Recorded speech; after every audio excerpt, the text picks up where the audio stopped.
اعوذ باللہ من الشیطان الرجیم بسم اللہ الرحمن الرحیم رب اشرح لی صدری ویسر لی امری واحلل عقدۃ من لسانی یفقہوا قولی۔ میرے تمام سننے والے، دیکھنے والے،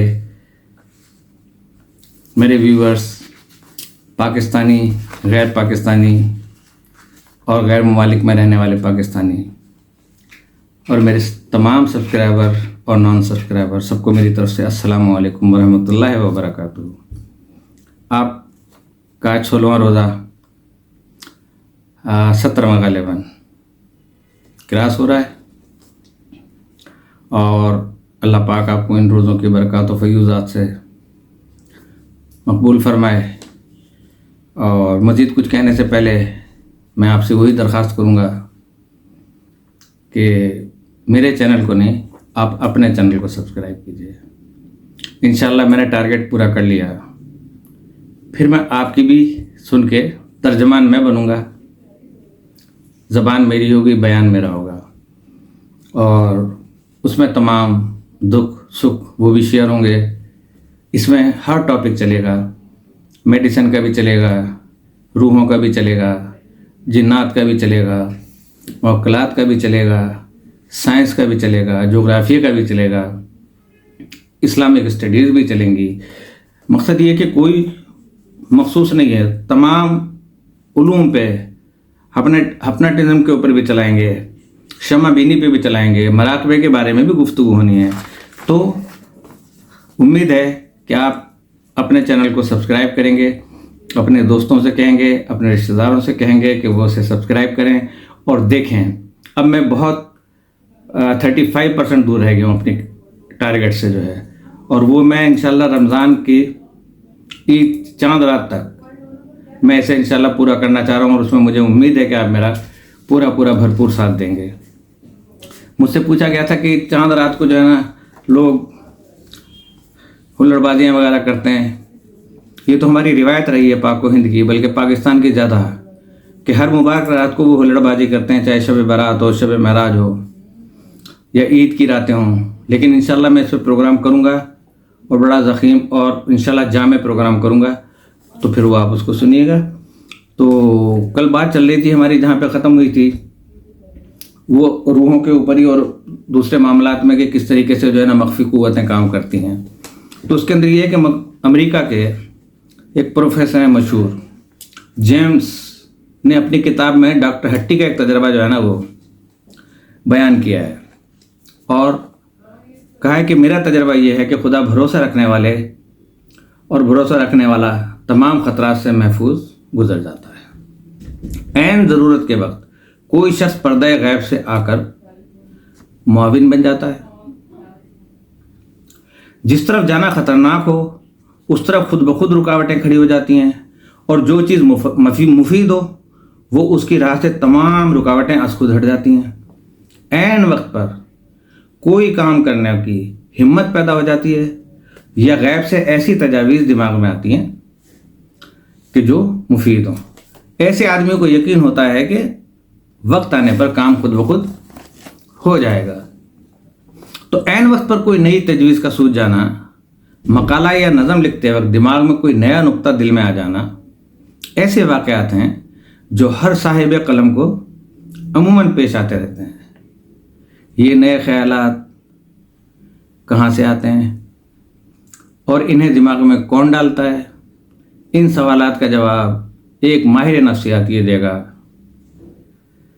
کہ یہ سب کچھ دماغ کی کارستانی ہے۔ چاہے وہ خود بھی اس میں انوالو ہو، اس کے دماغ میں یہ خیال آنا کہ یہ دماغ کی کارستانی ہے، یہ کہاں سے آیا؟ وہی چیز میں آپ سے بیان کر رہا ہوں کہ اپنی تمام جو بھی ارادے ذہن میں آتے ہیں تو کہاں سے آ رہے ہیں؟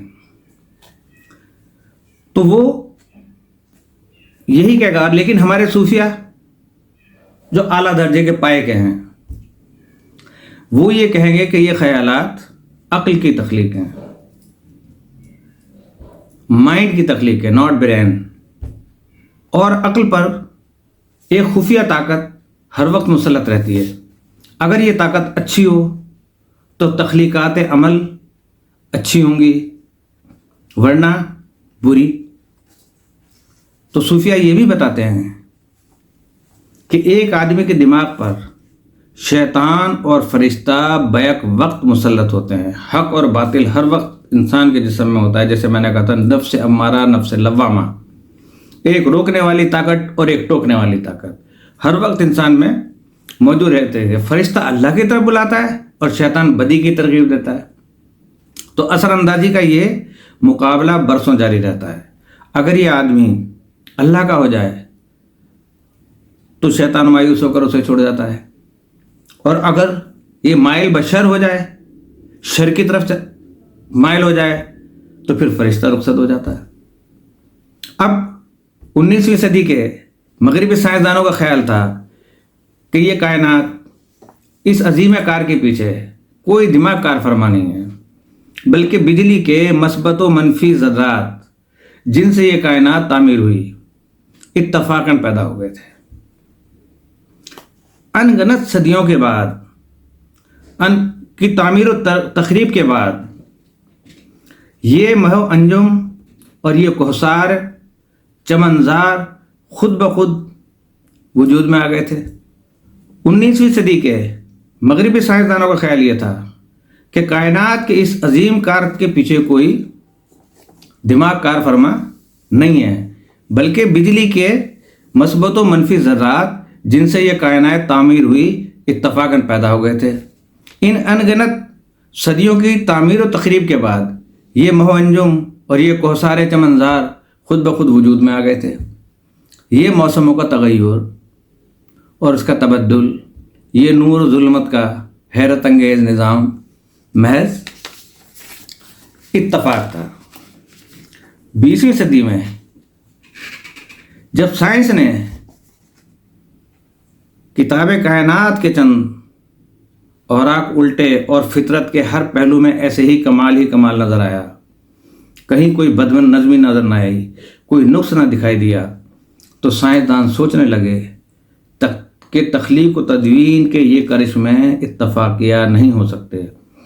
چنانچہ پروفیسر ولیم میکبر ایڈ نے کہا کہ can any one seriously suggest that this directing and regulating power originated in chance of atom? Can the stream rise higher than the fountain? کہ کیا کوئی شخص یہ کہہ سکتا ہے کہ کائنات میں نظم و توازن برقی ذرات کی اتفاقیہ ترکیب و آمیزش سے پیدا ہو گئی تھی؟ کیا کوئی چشمہ اپنے منبع سے اونچا جا سکتا ہے؟ وہی چشمہ جس میں وہ فاؤنٹین لگا ہے، فوارہ لگا ہے، جو جا رہا ہے اوپر تک اٹھا رہا ہے، اس طرف کا مقصد ہے اس کا. تو کائنات پر ایک دماغ حکومت کر رہا ہے. اس سے بحث نہیں کہ وہ دماغ ریاضی دان کا ہے، آرٹسٹ کا ہے، یا شاعر کا ہے، یا سب کا ہے. یہ ایک ایسی حقیقت ہے جو ہماری حیات کو پرمعنی بناتی ہے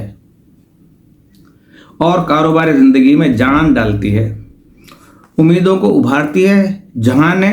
جہاں علم ناکام ہو جائے وہاں ہمارے ایمان کو مستحکم بناتی ہے. 18ویں صدی کا ایک صاحب نظر ڈرہم لکھتا ہے کہ آغاز سے اب تک جتنے انسان پیدا ہوئے ہیں سب کے چہرے الگ الگ تھے.